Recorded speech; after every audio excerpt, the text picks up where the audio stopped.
Hello everyone and welcome to our 7th module, alright, and we're going to do some different stuff this week, so let's look at the action sheet. So officially this is week 12, alright, and again I'm really urging you to continue to work on the final project. I'm going to limit the amount of deliverables the next couple of weeks, so really only going to focus mostly on discussions, so this will help you get through all this, alright. So we're going to have you read the articles and websites in the Module 7 folder on blended learning. Now, I also added material in that folder on gamification, so don't read beyond the material listed after the week 15 discussion. I'll go back to that in the folder in a moment. We're also going to watch the videos found in the Module 7 folder as well, okay?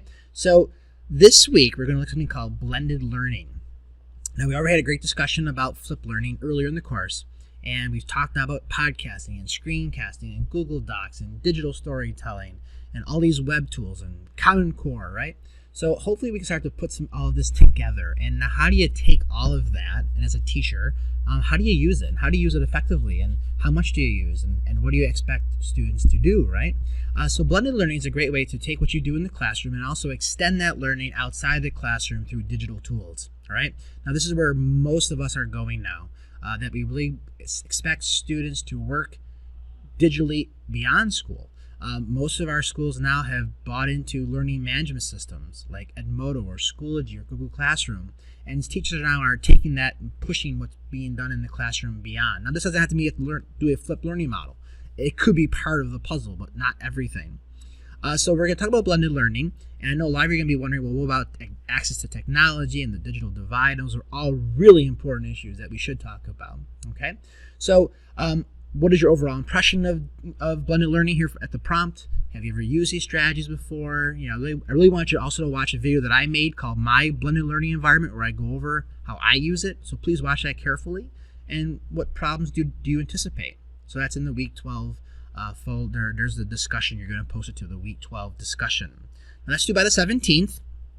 So there's no deliverables all due this week. But I did make a note here that your script for your final project is due on the 27th of this month. Now that seems a far way off, but you know how that is. It's going to be here before you know it. Thanksgiving's coming up, so it's a good time to really dive into that, right? So by the 20th, please reply to other students' initial discussion posts. This week, we're back on our usual post by Thursday, and then reply by Sunday schedule within 1 week. Okay, this isn't a 2-week sort of module, all right? So let's look at Schoology for a moment here. So here we are in Schoology, and I have it still unpublished, so it looks a little faded. But there's the action sheet. There's the week 12 discussion. Here's the video that I made on my blended learning environment, where I show you how I use Schoology with other tools like Quizlet and Google Classroom and Edpuzzle. So I want you to see how you can take all of this and combine it and put it all together and make it efficient and streamlined so students can really go to one spot for most of your materials. I really want you to be aware of that. This is a nice sort of link on what is blended learning and a lot of tools there, how to implement blended learning. There's this YouTube video. Now, you don't have to watch the whole video. It's a conference presentation, but it's a great overview of what blended learning is. There's this great blended learning blog that has a lot of nice tips. They even have specific aspects to social studies, which is great. And that's really it for this week. Now, week 14 is actually Thanksgiving week, so we're going to have really nothing due that week. It's a nice week for you to enjoy time for your traveling with your family, but also perhaps working on that final project. And then week 15, we're going to get something called gamification. How do you add gaming elements to your classroom, which is a really fun topic, so we'll come back to that. I'm going to even add some videos here as well, the stuff that I do in my classroom with gaming, okay? So that's really what the material for the week, all right?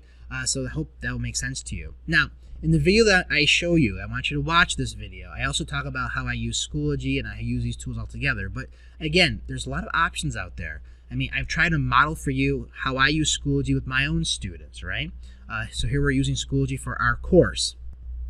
Now here is my own Schoology for my high school students. I think I mentioned this before. I teach a course on American military history.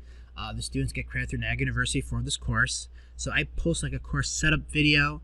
Here's my course calendar where I actually embed Google Docs. I embed a Google Calendar rather than using the actual Schoology calendar. So students can actually use it on their phone a little more conveniently. All right. This also might be in the video that I'm showing you as well. I really organize things by modules like we do here. So currently we are in a module in American Revolution. I'm having my students read a book by David Hackett Fisher on George Washington and the crossing, the Delaware.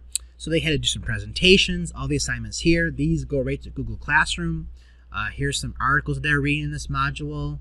This is discussions that they're posting to for the book. Now, again, we have in-class discussions, but I give students the opportunity to also post online. So say they're absent, but maybe they're a little shy that day. Perhaps they weren't totally prepared that day. I give the opportunity to talk in class and to also post for a discussion. Again, all of this is graded in class and with rubrics, right, embedded in Schoology. So there's some things we're going to do later. We're watching a crossing. We're watching excerpts from the Patriot.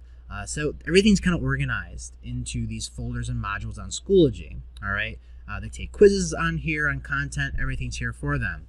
Another tool that you can use if your school has a Google Apps account is Google Classroom. Here are all my Google Classrooms and all the classes that I teach this year. And these are all the things that I post for Google Classroom. There's study guides, templates to make presentations. They're all Google-based, things of that nature. But again, all of these links I post right on Schoology, and I'll explain that in my learning plan video.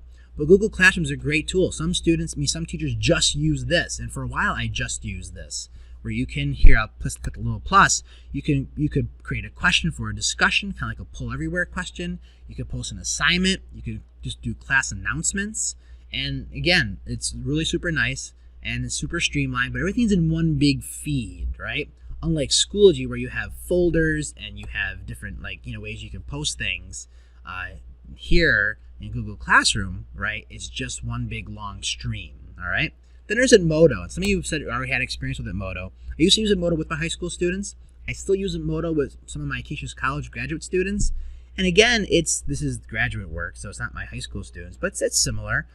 The idea where here's a course, and I'd organize it by weeks or modules on the side here, and then you'd go into each week module, and I could pin a post, like I did right here, initial hello post, but then it also becomes one big long stream of people posting their assignment, posting links, posting their responses to discussions, and at the very bottom of all the posts are the assignments that I had for them. So you can see how it's different from Schoology, where the assignments are kind of stable in one spot.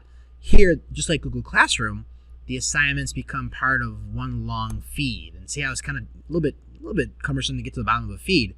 So these are actually turn-in posts where they actually had to turn their assignments and things of that nature. But it's another option. Again, you can post quizzes here. You could post, assignments and polls. Again, this is free, just like Schoology is free. All right. Google Classroom is free, but again, you have to use it through a school account. So I just want to show you some of the aspects that you can use that are out there for you. All right. So that's it. So I hope this made sense to you. I'm looking forward to all of our posts as we dive into blended learning, and have a great day. All right, take care. Bye-bye.